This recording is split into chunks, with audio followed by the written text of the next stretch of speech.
Hi, and welcome to our next panel here on WriteHive and that is the panel Hopepunk Writing with Empathy in Dark Times. I'm your moderator, Morgan. I write as S. Morgan Burbank, and I'm a writer of science fiction and dystopia books. And it's very interesting to get a chance to write on or to moderate on this panel where we're kind of looking at punk from a side that people don't necessarily look at it as on a typical stage. Very punk, very dark, very foreboding, and yet here we are hoping for punk or hope punk. We'll get more into what that means as we go along. But that said, I want to take a moment to introduce our panelists as they will be doing the bulk of the talking. It's probably helpful for you to know who they are before they start talking. So I'm going to give some bios of folks, and then we'll get into our questions. I'm going to begin with Cait Gordon. Cait Gordon is an autistic, disabled, and queer Canadian writer of speculative fiction celebrating diverse body minds. She's the author of the Disability Hope Punk Adventure Season 1, Iris and the Crew Tear Through Space, which won the 2023 Indie Ink Award for Disability Rep by a Disabled Author. Her short stories, featuring disabled and or neurodivergent heroes, have appeared in several anthologies and will be included in her first collection, Speculative Shorts, Stories That Fell Out of My Brain, in 2026 by Dinsdale Press. Cait twice joined Talia C. Johnson to co-edit the award-nominated Nothing Without Us and award-winning Nothing Without Us 2 disability fiction anthologies. She's also the host of the Disabled Crone podcast. Welcome, Cait. All right, next on my list is Jesse Pohlman. Jesse is a sci-fi fantasy author from Long Island, New York. He specializes in themes of self-discovery and overcoming challenges, including societal ones, and in writing queer and queer-adjacent characters. His website is jpohlmanwriting.com. Welcome, Jesse. Hello. Next, we have Matthew Phillion. Matthew is the author of The Indestructibles, a YA superhero novel series, its spin-off, Echo in the Sea, and the Dungeon Crawlers novella series. He is a member of the Salem Athenaeum Writers Committee and is a former journalist with a background in healthcare, quality, and cybersecurity. Welcome, Matthew. Thanks for having me. And last but not least, we have Valerie Valdes, who is co-editor of the award-winning Escape Pod science fiction podcast. Her debut novel, Chilling Effect, was shortlisted for the 2021 Arthur C. Clarke Award, and her latest novel, Where Peace is Lost, was named a 2024 Reading List Council honor title. Her short fiction and poetry have appeared in Uncanny Magazine, Magic the Gathering, and several anthologies. Writing as Leah Amador, her first contemporary fantasy novel, Which You Would, is forthcoming from Avon Books in September 2025. She lives in Georgia with her husband and her children. Welcome, Valerie. Thank you. I'm so happy to be here.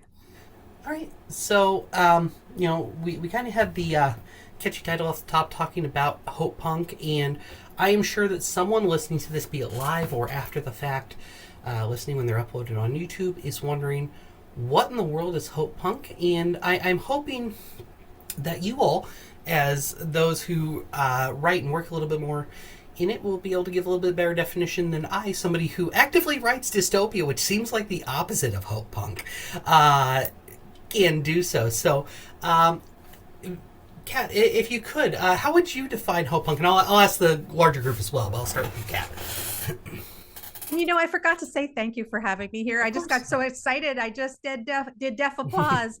Okay. So fun fact, I didn't know I was writing Hope Punk until my publisher told me I was writing Hope Punk. I had never heard of it before. And I'm so glad it's a thing. For me, Hope Punk, we all know what hope is, but for me, the punk part is to dare.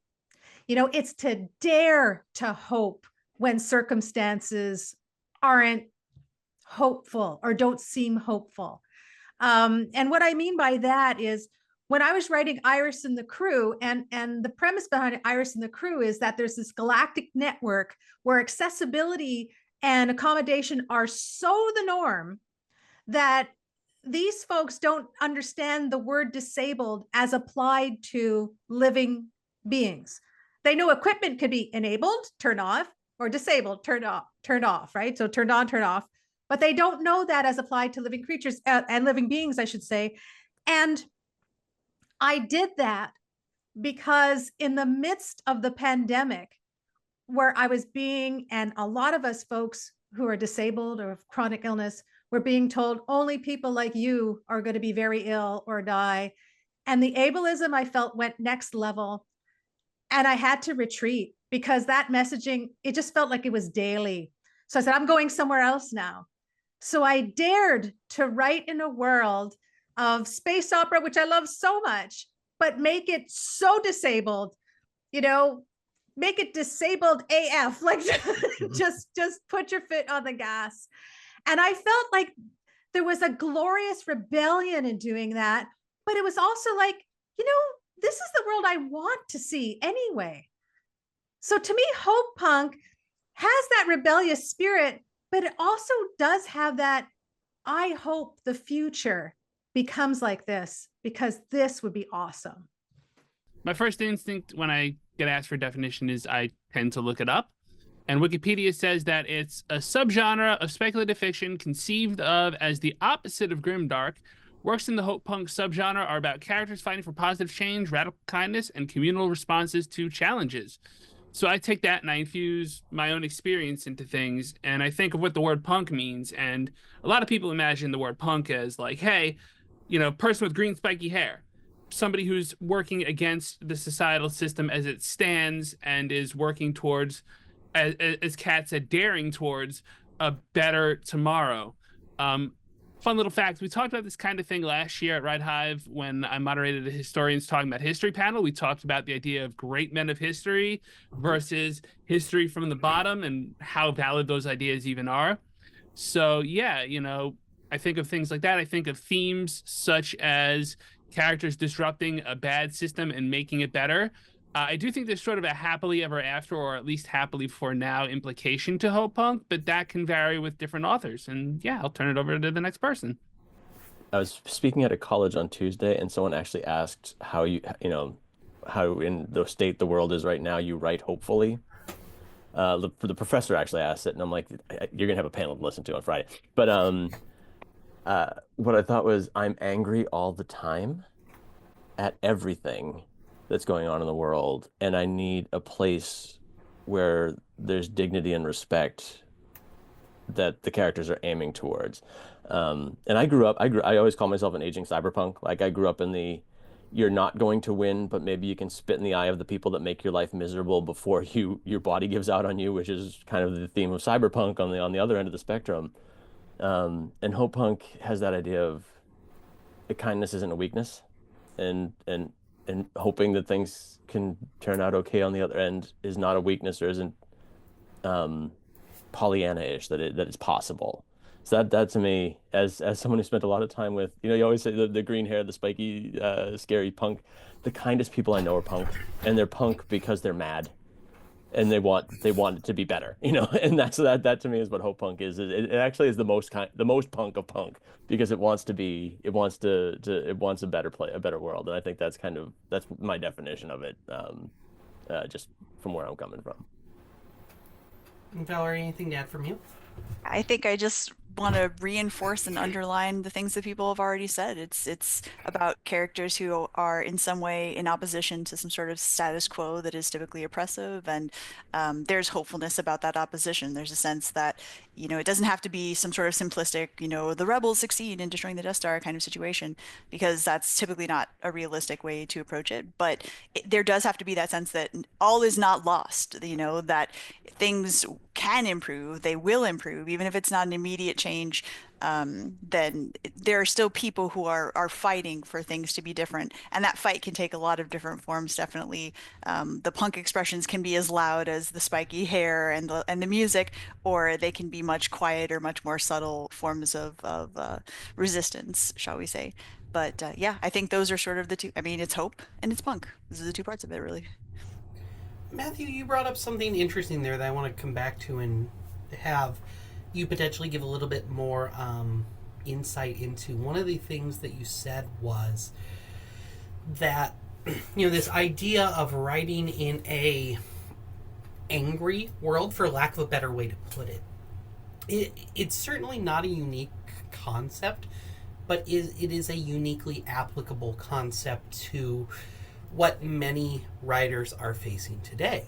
I know that in my personal experience, it is challenging to funnel creative energy into anything in a world that does not feel the most kind, the most empathetic, the whatever terminology you want to use for that. Why do you think that having that empathy, having that decency, whatever terminology you want to use for it, why do you think that that provides strength to your work? I want to hear what everybody else has to say about this too, because I had this thought. It came out of my mouth during this conversation with some students the other day, and it was, hope is allowed to be angry. Like, hope is not soft or weak or quiet. Hope can be loud and mad. And I think, and maybe some of that rage can actually, rage can enable hope, and it can give it the fuel in the tank to get there. Because I mean, otherwise you just sit there and you burn yourself out like an ember in the stove. Like, you either have to cook with that fire or burn yourself out. So, but it is tough, and I think I'd love to hear everybody else's thoughts. Like, motivating yourself to write hopefully when it feels like everything in the world is punching down. But it's the thought I've been thinking about all week with this panel coming up is hope is allowed to be really angry, especially when you see especially the distance from where you want to be and where we are. I think that's a good barometer for how angry you're allowed to be in your hope. I agree. I agree. Like anger, anger was the inspiration for the book you see on my screen. But I even started to. I started a new project where I had a notion that I was going to write a romance. Now, yeah, I have a romantic heart, but I don't think I'm really a romance author, because I started writing this thing with this electromechanical tech who's in her 50s and disabled and autistic and swears a lot, and put all these anti-capitalism themes in it. But I swear it's still a romance to me. But a lot of things that kind of piss me off about ableism and capitalism and stuff, yeah, I put that in this story. And this disabled and autistic hero, she is a hero. And taking some of that anger and turning it into a narrative, I'm going to dare and say it is a form of self-care. Like, it really, really is, because the anger has to go somewhere. And I personally love when the anger is funneled through a creative lens. I'm actually happier than ever that my next book is starring an autistic character. Like, she's the hero, like I said, because look at what's going on right now, the way autistic people are being treated, right? So it makes me want to write it even harder. So yeah, and so she's not sweet. She's not sweet, and this, that, and the other thing. She's saucy. And so yeah, the anger could inspire the writing, but the anger can come through in the writing too.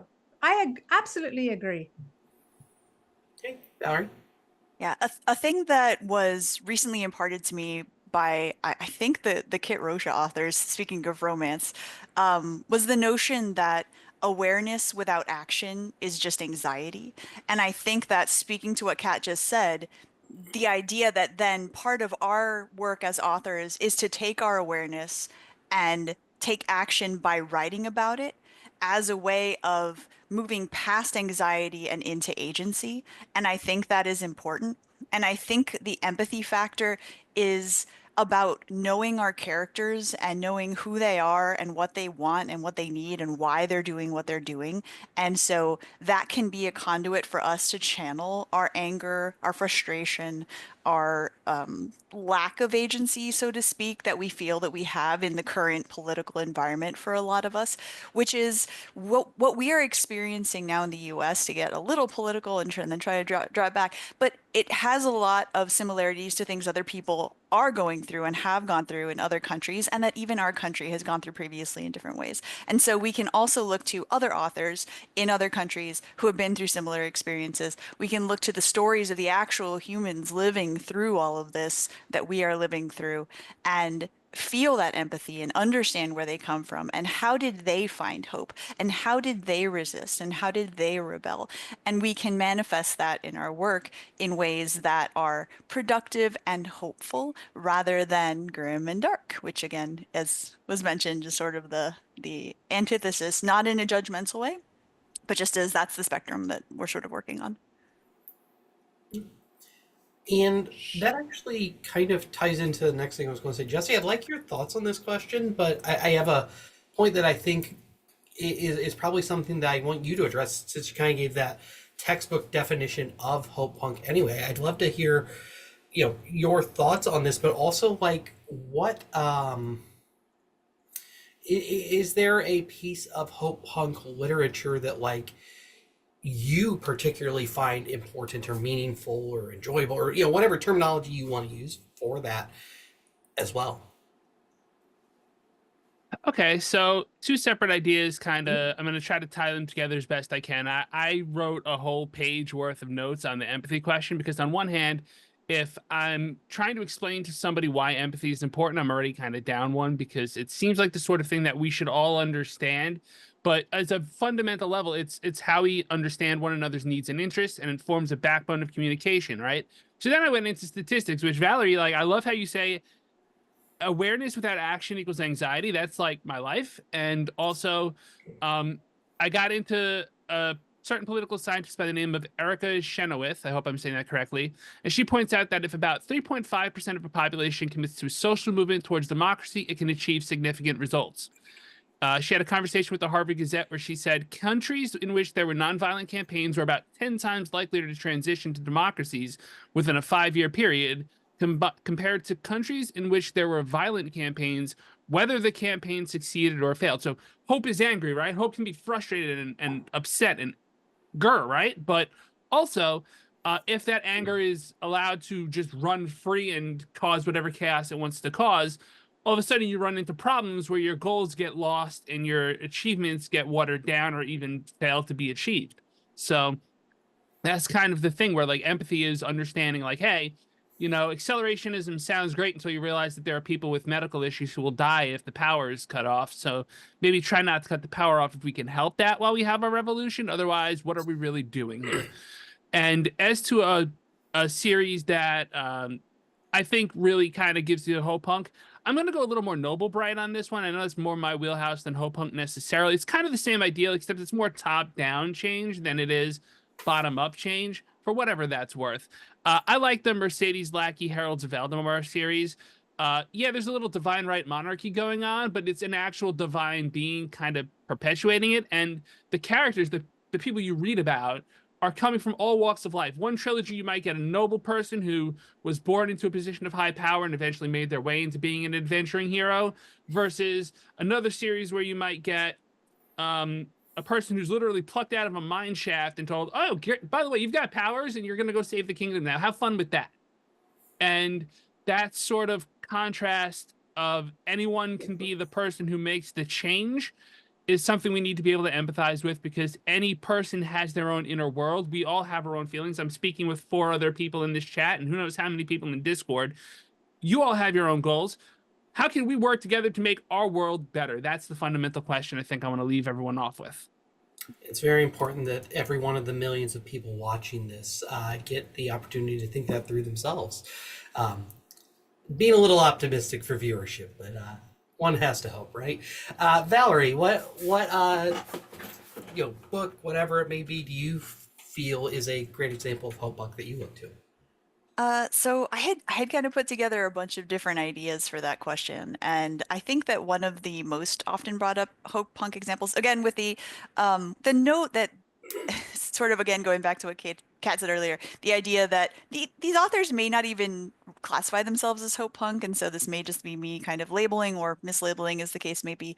But Becky Chambers, I would say, certainly writes hope punk.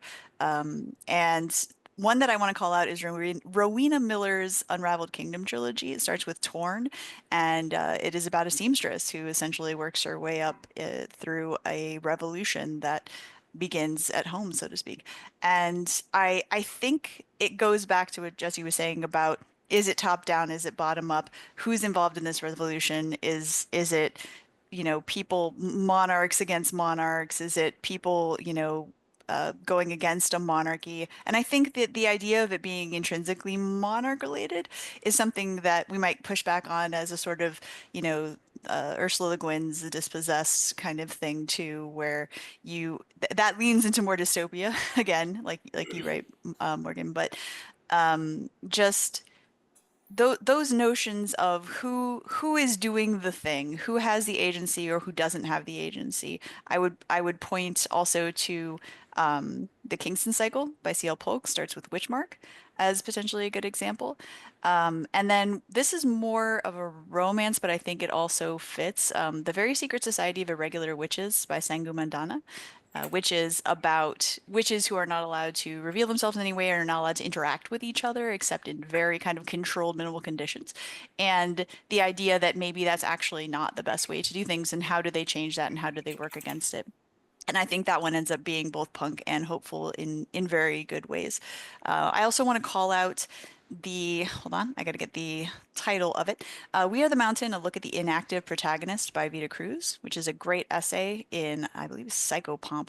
And I definitely recommend that one as a look at how do you write a protagonist who doesn't have the kind of agency that we often desire in our protagonists, how do you write about someone who is in a very sort of oppressive situation and still attempting to do something, anything, but often ends up being more reactive than active, potentially, just working within sort of the boundaries of what they're capable of. And I think that's a really good essay to look to for some of this as well.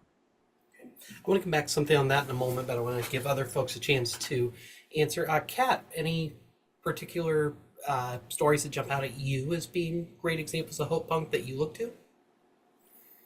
So because I'm like a hope punk baby, the one who, by the way, if you know anything about me, I fall into everything by accident. And so I accidentally wrote hope punk.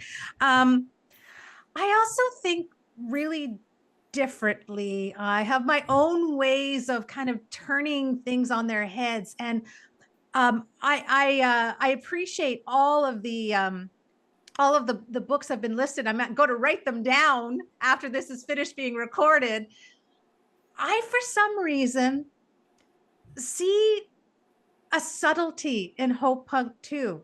Maybe not necessarily the rise to like defeating through hope in a story. Using hope to defeat oppression through a story, but actually daring to put something on the page. So hear me out here, or even on screen. So I know this is not what most people are going to say, but for me, Star Trek, the original series, you have to think about the time in which that aired, right? You had a principal crew that was racially diverse. You had a complete, capitalism was completely done away with. I personally feel that putting that on the screen at that time is an act of hope punk. Look what we can do. And, and that was in the time of the Cold War too, and you had Chekhov as one of the navigation duo, right? So, and you had Uhura as the communications officer. These were things that were never seen before on television. So I guess for me, that was sort of like, that was really punk too. Look at what we can do if we just think differently. And now I have a really out there example. Again, it's not a book, it's TV. Just bear with me because that's how my brain brains. Schitt's Creek. I shit you not. But look at Schitt's Creek. That was a small town where queerness was completely celebrated. There was no tragic tale of trying to overcome people's ideas and all that stuff. I felt that in its own way, that was also punk. Like, what if we went to every small town and queer folks were just part of the story, having their adventures? There's no tragedy, there's no oppression. So that's kind of how I think of Hopepunk too. So I'm sorry if I completely derailed things, but that's how I thought of it. Okay, fair enough. Matthew, anything from you to add on that? I just want to, I'm going to punt on specific examples, but just say that what I like to look for is I think you can find hope punk in almost anything in sci-fi and fantasy, because I think that's where people have the freedom to explore those ideas. Like, it was like, I'm going through the list, but I was thinking about it before the call. I'm like, man, like there's hope punk in Lord of the Rings, and where like there's hope punk themes in Star Wars. It's been there. It's been this thing. And I'm glad you brought up grimdark, because I love that the four quadrants of grimdark, noble, bright, blah, blah, and I love noble dark, where it's good people doing good things in a horrible place. And I think it's hope punk's sister genre, and it's so easy to find those. Like, I was thinking, I just finished a rewatch of Babylon 5. Dark world, nothing's going right, but you always knew the people that you cared about were trying to do the good thing. And that sort of theme is what I look for in no matter what genre I'm looking for. So I'm going to punt on specific examples because I feel like I see it everywhere. Because I think in the genres that we're all working in, there's a lot of people who are in their hearts hope punks, and I think it shines through in so much of this particular genre and media that we're all working in. So I think there was something interesting that Valerie and Kat hit on opposite sides of this. I want to go to you first, Valerie, on this. There is a genre that wasn't directly mentioned, but the two of you kind of hinted at it, and it's kind of been an undercurrent of everyone's answer. Is satire a form of hope punk? I would say that satire is a larger container, and so I would probably make the case that some hope punk stories can be within that container.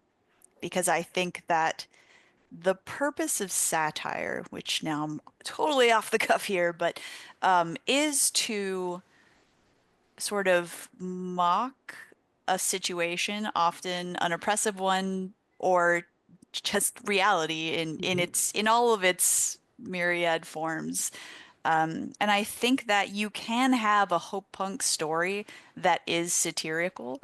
And I think that in some ways you could argue that some hope punk might even fall under gallows humor, which is, I mean, that goes with the satire as well. This idea that you have someone who is writing something that is funny, something that is mocking. I mean, Chilling Effect is not a satire, but it is it's more of a parody. And I think that Discworld is then a good example of something that we would bring up that might fall under that paradigm, because I think Discworld is often very hopeful.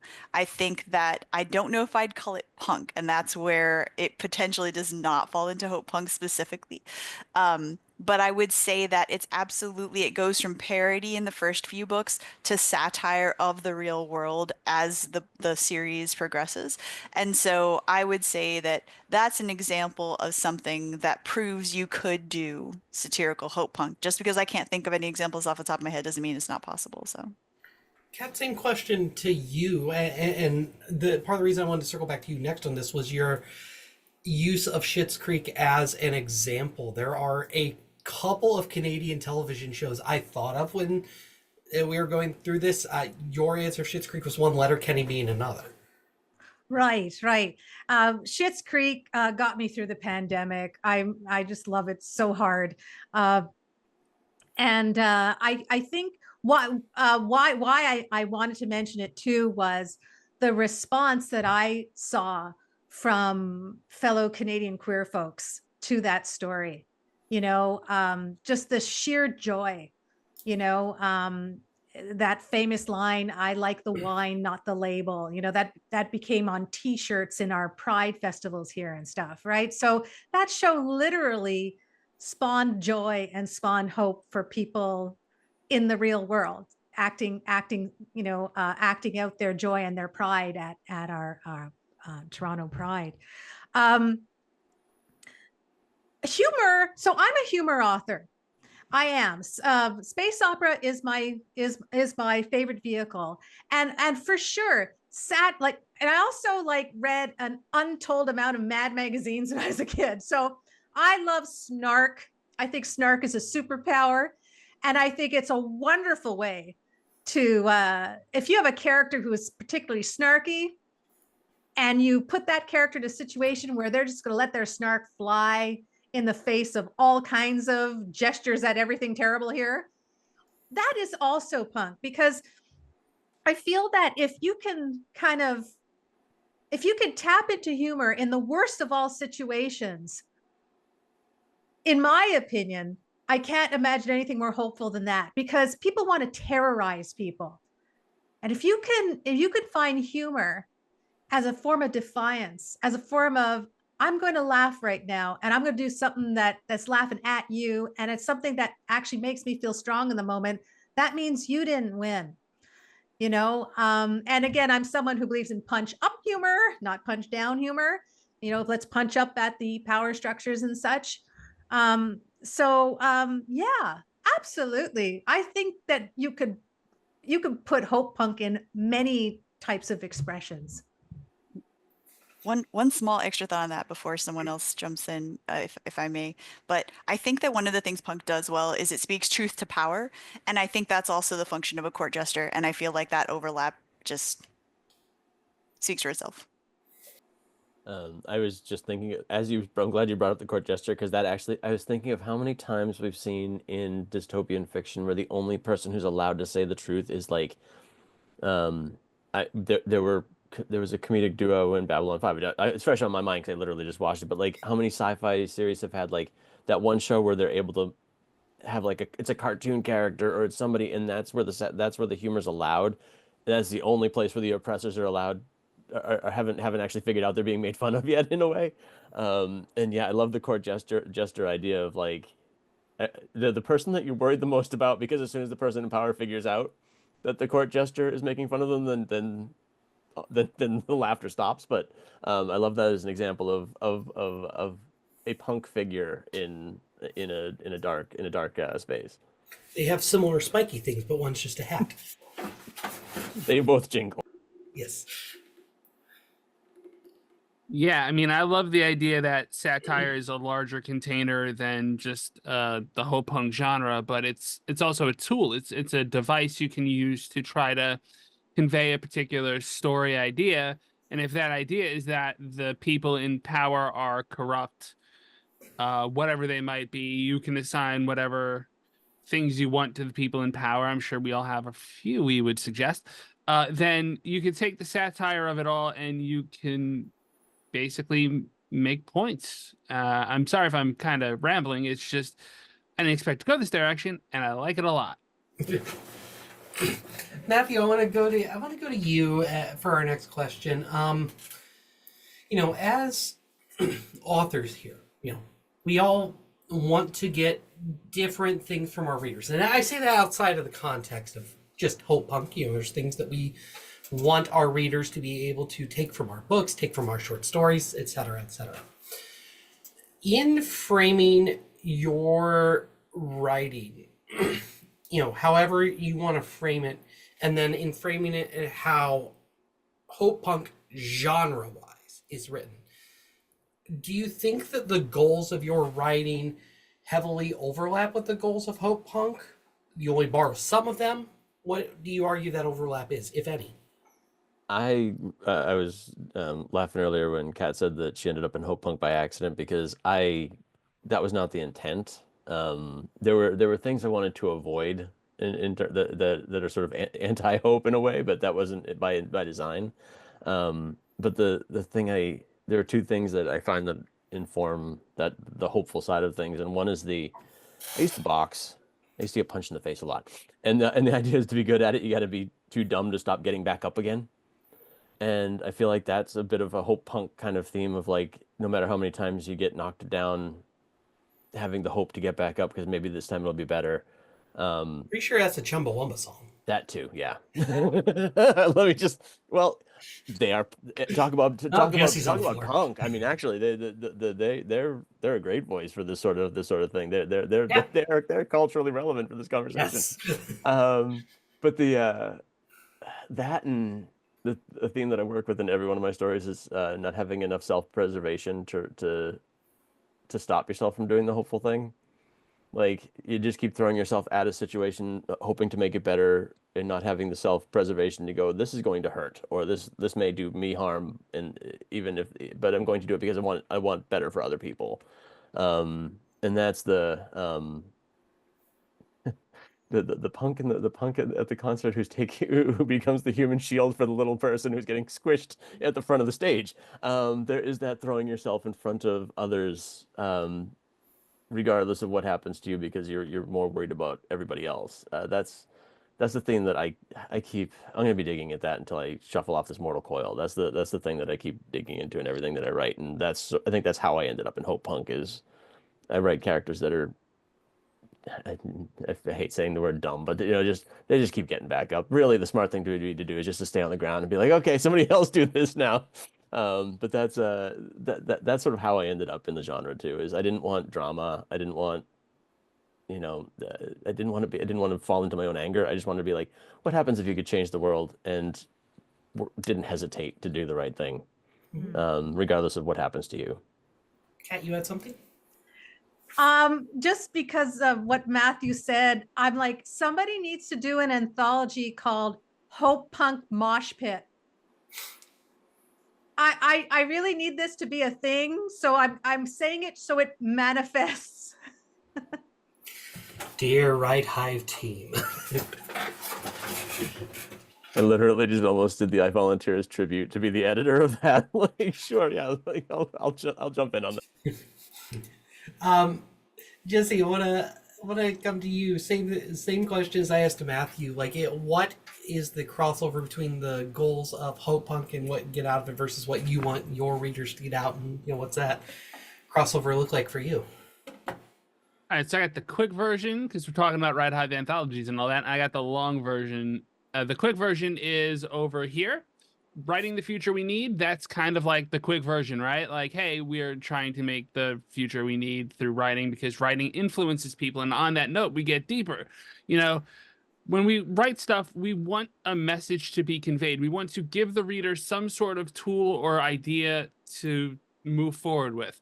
So when I write stuff, right, I make sure there's a message to it. There's some kind of thematic message. So in my first books, the Pillars of the Kingdom trilogy, Brandon Frost is part of the lower rungs of nobility. Like I said, I'm more noble bright than a Hopepunk, but there's a little of everything in there. He's a highly capable superhero-like fighter who technically betrays the kingdom he's with to join his childhood friend in what he thinks is going to be a relatively peaceful movement towards a revolution of some kind against the kingdom. Over the course of the books, he finds out his friend is not exactly his friend anymore. And over the course of the story, he realizes that his ideals are right. He wants a better future, but his methods were wrong. He was ready to betray his family, his friends, his entire belief system, in a sense, just to try to make some aspects of them come true. And the fact is, nonviolence was the better option all along. I mentioned it earlier. Nonviolence would have worked better for him than violence. It cost him dearly to embrace the more violent aspects of his belief system. But yeah, as he learns to be more empathetic, brush his shoulders, he's got a whole rivalry with a death cult, by the way, because death cults are a bad thing, and we see them sometimes, as one does these days. And he learns over the course of the story, being more empathetic and less willing to there's a word there that I can't think of, resort to violence. He learns like, oh, hey, not all of these people are there by their own volition. Not all of them are pure evil. Some of them can be reached out to and will betray their own organization for a shot at a better life. By being more empathetic, he's able to be more productive with his own goals. If that makes any sense. It does. Kat, I'll come to you on this same question. What I know you kind of addressed the fact that you kind of fell into Hope Punk by accident, but same question. Like, what do you think the goals are? What you're looking at your writing versus, be it Hope Punk traditionally or like Hope Punk in a broader scale versus your own work. I never know what I'm going to write. I understand that. I think the reason why I call my short story collection stories that fell out of my brain is kind of that's what happens. I kind of, instead of, I'm going to be like totally selfish now. Instead of talking about, okay, these are the genres I want to write in and all that stuff, I want to talk about what I would love for readers to get out of my Hope Punk story, Iris and the Crew Tear Through Space. I want people who geek on science and technology to make some of the things in this story come true. I have auditory processing disorder, but like right now, I'm not comfortable wearing these headphones, but this is how I can hear you. And in my book, I have floating buds that create this kind of shield. And so it doesn't touch your ears, but yet you still get that noise canceling and can focus on the sounds that you want to filter in. Somebody work on that, please. But I had so much fun. Part of the Hope Punk for me was in inventing all kinds of or coming up with, I don't know if I necessarily invented things, but coming up with, or putting on the page is a better way of saying it, all these different types of things that could be make people's lives easier, all types of ways of communicating, all types of ways for mobility and all that kind of stuff. And just like in the original series of Star Trek, we have cell phones now because of those communicators, and don't you dare deny that, any of you folks. I think for me, the hope of Hope Punk, that if there is something there for humanity to make it easier, to make it better, blah, I just would hope that folks who are very inventive come up with that in real life. Yeah.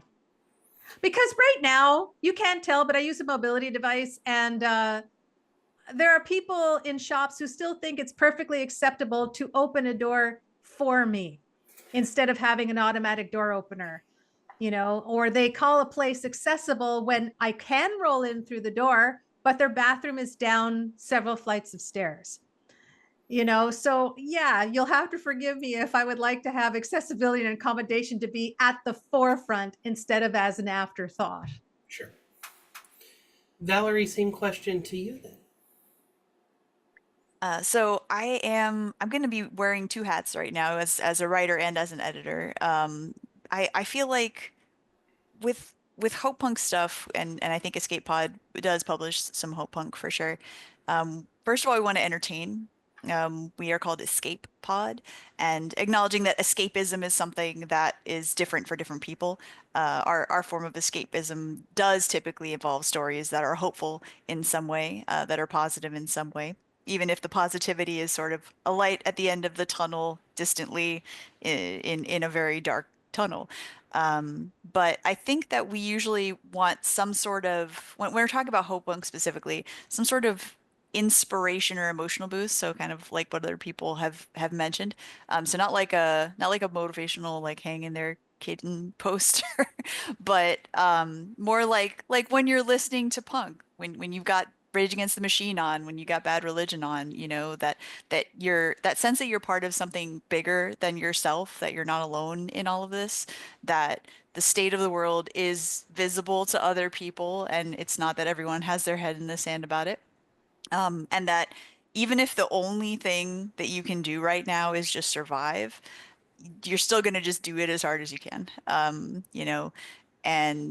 I think that's important. Just the idea that you do what you can within the sphere of agency that you possess. Every day you do a little something. If the only thing you can do today is get up and feed yourself, you have survived, and that's something. And if today what you can do is call your congressperson to yell about a particular topic, then that's what you can do today. And if what you can do today is go to a protest and be a medic and hand out water, and if you can put your body in front of somebody else, if you can be the person filming ICE, you know, hauling someone off, it's up to you every day to determine what is it that you can do. And I hope that Hopepunk is something that, you know, like Kat says, gives you these ideas, these tools, these strategies and motivations. And if nothing else, I hope that it kind of feeds your soul to keep you surviving. It's a lovely thought. I don't know what kind of question I can ask y'all to follow up on that with. It's a lovely little ending. Give a little time for you all to take a second to provide any final thoughts that you have. Plug anything of yours that you would like. We'll go around. Jesse, I have you first on my screen. Would you like to provide any final thoughts and then plug anything else you would like? Yeah, sure. To take a cup of tea out of my right hive mug. Let's see.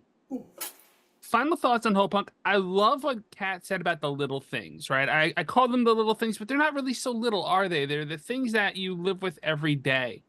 They're the headphones that they don't bother your head so much. They feel nice on you. They don't disrupt your auditory processing, or at least not too much. I mean, technology is only where it is. It's only 2025 now. I lose track of the years at this point. It's been so long. I like the idea when it comes to Hopepunk that, like, you can affect change in a lot of different ways. The little things could be that student that you help out. I used to be a teacher, right? I'm a former teacher. Recovering from that particular lifestyle has been a blast. And one of the things I used to do a lot of was one-to-one teaching assistant work back before I got my full teaching job. And I would work with one student, maybe some other students if they're around or in the same group, and I would help them with whatever they needed help with. I tried to avoid certain bad therapeutics. They call them therapeutics. They're not really therapeutics. I think we all know what I'm talking about. But I do try to go in with things like, you can do this. You can be successful. You know, you might need a TA for the time being, but you don't need a TA for the rest of your life. You're going to be an independent person. I'm going to help you make sure that you're independent. Things like, you know, Valerie said action, you know, going to protests. I've been to a few of them lately. They've been huge. They're getting huger, even though they're being less promoted, which is interesting. Matthew said, you know, the person who's in the mosh pit who protects the other little person who got in by accident, that sort of thing. Those are all keys to unlocking the message that you want your Hopepunk fiction to give. You want your fiction to give people ideas on what they can do in real life to make things better. And that's why I take all these notes, right? You see me looking down all the time. You saw my blank page before we started filming. Now all of a sudden there's notes to it. It's like, hey, that's one last thing I want to give you is, we talked about empathy. Part of empathy is listening. You don't just talk, you listen to what people have to say, and then you process that and you come up with how you can help them where they're at. So that's my final thought, I suppose. Otherwise, I'm Jesse Pohlman. You can find me on Blue Sky or on my website, jpohlmanwriting.com. I'm elsewhere, but I'm less elsewhere, if that makes sense. And yeah, that's me. I write books like Bartenders of the Nexus Tavern, which is all about a magical bartender type dealio where there's a plane of existence where people fall into when their magic experiments go wrong, and now they live there. So that's me. Thank y'all, and I'm gonna be here until everyone else says goodbye, because listening is important. Fair enough. Valerie, you're next on my screen. Any final thoughts and or stuff that you wish to plug? Yeah, I guess final thoughts. I think that it's easy to conflate Hopepunk and cozy, but I do think they're fundamentally different things. And so I think one of the things we can lean into with Hopepunk is that there's the struggle is ongoing, and that there will always be new problems that we have to solve, some of them created by the problems that we have already solved and how we have chosen to solve them. And that even doing that isn't simple. And I think that the notion that you can't change the world overnight, that progress it can be slow and incremental, but that doesn't mean we need to accept that it's slow and incremental, that we can push as hard as we can for change to come as quickly as possible for the people who are being oppressed. And I think that it's good for Hope Punk to acknowledge the complexity and difficulty of rebellion and resistance and how it can be very different for different people according to their needs and their capacities, their capabilities.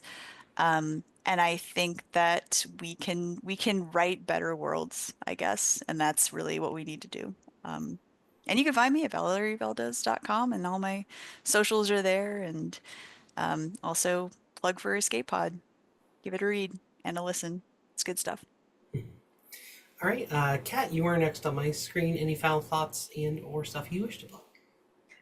What I would like to say, because I was thinking about when before the Nothing Without Us anthology came out, and the Nothing Without Us and Nothing Without Us 2 anthologies are the result of me thinking out loud, saying, I don't know enough folks who are disabled, who are the protagonist, who write disabled people as the protagonists of their story. I thought that out loud. I just happened to think it out loud in front of my publisher. And, that's how this happened. And what Tally and we invited folks who had questions about, how to submit for those 2 anthologies. If you want to write a character who's like you and make that character the hero, do it. Whatever you do, don't be discouraged into, well, there's not really any stories with people who are kind of exactly like me. You know what? Be the one to write those stories. That's a form of Hope Punk as well, to actually say, you know what? I'm putting someone who's exactly like me in the story. I don't often see people like me, so I'm going to do that. So I would really encourage people to do that. And as from all of my works, if you go to caitgordon.com, so that's CAITGORDON.com, you'll find all about the catness. And I have a menu item called Published Works, and all published works and where you can find them if you're interested in my books. And thank you so much for having me. This has been a total blast. Of course. Last but not least, Matthew, same final question. Any final thoughts you have in anything that you would like to plug?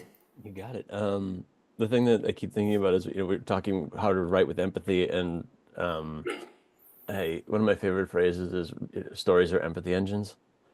And so what we're doing, no matter what kind of writing you're doing, is a bit of Hope Punk, because you're helping other people understand a different perspective, your perspective. And every time we pick up a book, every time we put words down on paper, we're working towards that. We're feeding the engine of empathy to help other people understand things. I'm going to keep digging at that idea of what would I do if I had the ability to do more than I can. Maybe that's the Hope Punk fantasy side of things is, what if I wasn't limited by this, curse my middle body. I wasn't fast enough. If I could do more with what I have to make the world a better place, that's the themes I'm going to keep working on. And I just love this conversation because it's nice to hear other people wanting to, as someone who grew up around all those actual punks, to see that we're still co-opting that word, but for the best possible reason, makes me really happy, and I'm glad to see so many voices out there doing it. You can find me, MatthewPhillion.com is my home base, but I am way too online, very reachable on Blue Sky, and for some reason Threads, I keep going back there even though I don't want to, and a few other social media locations, and I pathologically will respond to talking shop if anybody ever wants to shoot the breeze about writing or storytelling or Hope Punk or superheroes or, the latest episode of Andor or whatever. I'm eternally online to my own mental health not benefit. So find me, and I'd love to talk about this even more after the show. All right. Well, I want to say for those who have attended live when this comes out, thank you all for showing up. Not sure what the next panel is, so pretend I knew. And I also want to take a moment to thank everyone for being part of this panel, Matthew, Kat, Jesse, Valerie, thank you so much for your participation, your time today in recording this. I appreciate all the insight, feedback, whatever you want to frame it as that you all had today.